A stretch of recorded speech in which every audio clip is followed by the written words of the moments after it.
Okay, quick video. It's March 27th, Monday at 11:19 a.m. Eastern Time on the East Coast of the United States.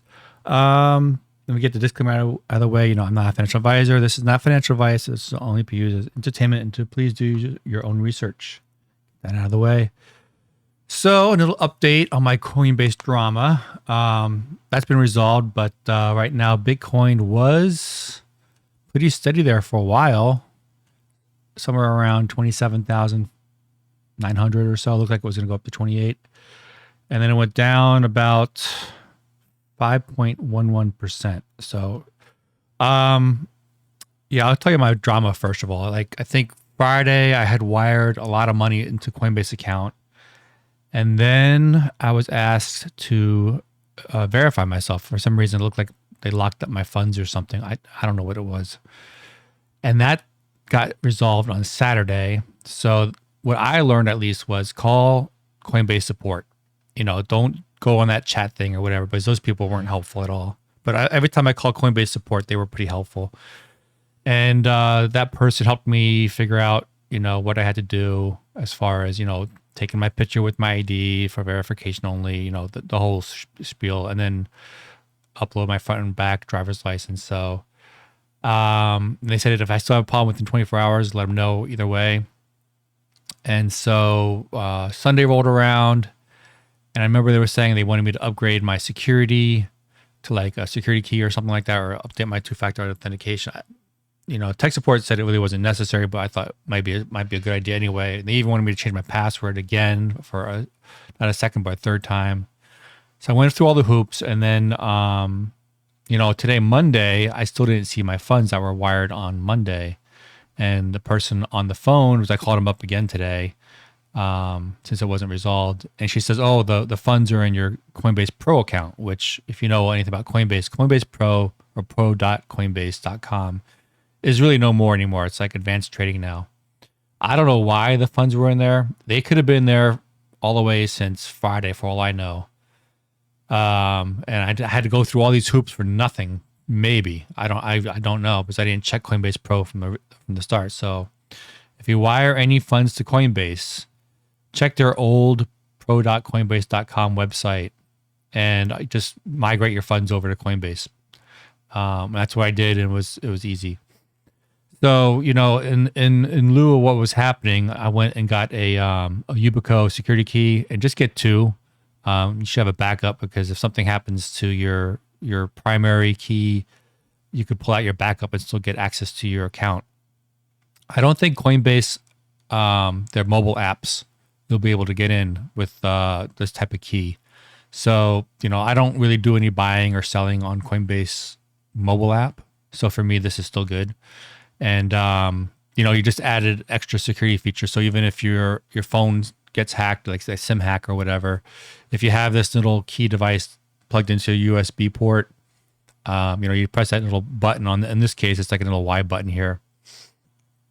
It'll send the key, security key to Coinbase. So you have to set up a PIN first, and then you'll be able to set up your security key in Coinbase. You just go under security, and you could upgrade your security that way. And you could use this for like Gmail or Kraken or Binance. So there's other uses for it too. So it's expensive. It's $50 a pop, $53 with shipping. I got that. I'm getting my second one delivered tomorrow, and you can buy like a case for it for like $10 if you want to protect it some more. So, if you got a lot of money, like I guess you have to ask yourself, like, how much security is $50 worth it? For me, it is. I think at this point.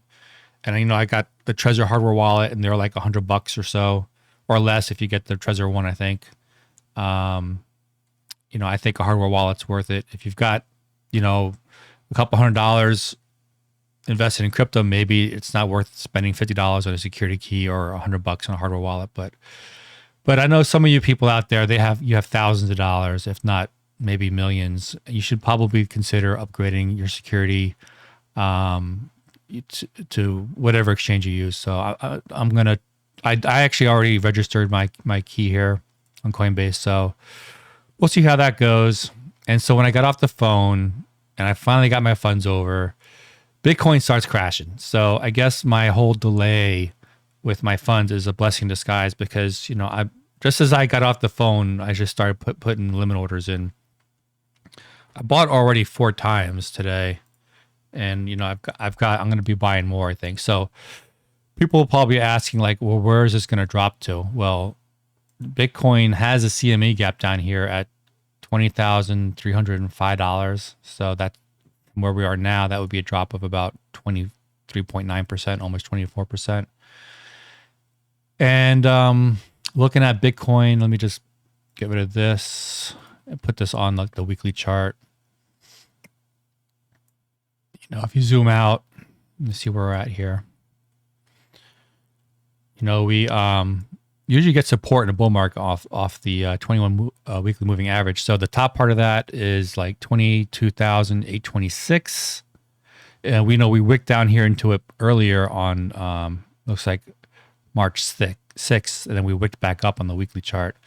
So if we wick back down, that could come down to $21,133. And keep in mind the CME gap is pretty close around there, around, you know, 20,000. So, you know, I don't know if we're going to go down there. Gaps usually tend to get filled. But, you know, I'm not going to put all my money down at these levels. I'll just dollar cost average on the way down. And even at 200 moving average here, that's at $25,523. So we could still go down another $1,000 today. So let's see what else is there. On the daily chart, it doesn't look that bad on the daily. It's, you know, I don't see anything but air until about $25,060. So, you know, we had that big candle here. If we break support here, then we're coming down and probably testing these levels down here for sure. So, you know, be prepared to see a $25,000 to $24,000 Bitcoin, you know, relatively soon, and if not today, in a couple of days. And then, you know, we've got the daily support here too. I don't think I would count on that. Probably the weekly supports I mentioned because of that CME gap. You know, they tend to get filled. You know, Million Token, it's still at $2 as the last I checked here on Ethereum network. And the whale that's selling on the Binance Smart chain, you know, he's got 8,525 million tokens left. If he's going to sell them all at 25 tokens a pop, you know, that's going to be 341 transactions times, let's say, 21 cents per transaction, because that was his last one. He'd be spending $71.61 in fees if he's going to sell all this down to zero at 25 million token a pop. I don't know if he just doesn't know to bridge his million token to Ethereum and sell it there. It would only cost him like 4 million token to bridge over to Ethereum. So, you know, you could pay your gas fees there. Yeah, it'll be higher, but you could be able to, you know, sell a lot more without moving the liquidity to as much as you can on the Binance Smart chain. So he's probably only selling 25 at a time because the price would drop too much or whatever. So I don't think there are anything else new. I didn't see anything new covered in the Million Token Discord or Telegram that I think I could talk about. And yep, that's what's going on right now. And if you like this type of content, hopefully this was short enough a video for you. I'm going to get back to putting more limit orders, I think, in them for Bitcoin. Everybody have a great day. Like, subscribe, comment down below. Please share. Have a good one.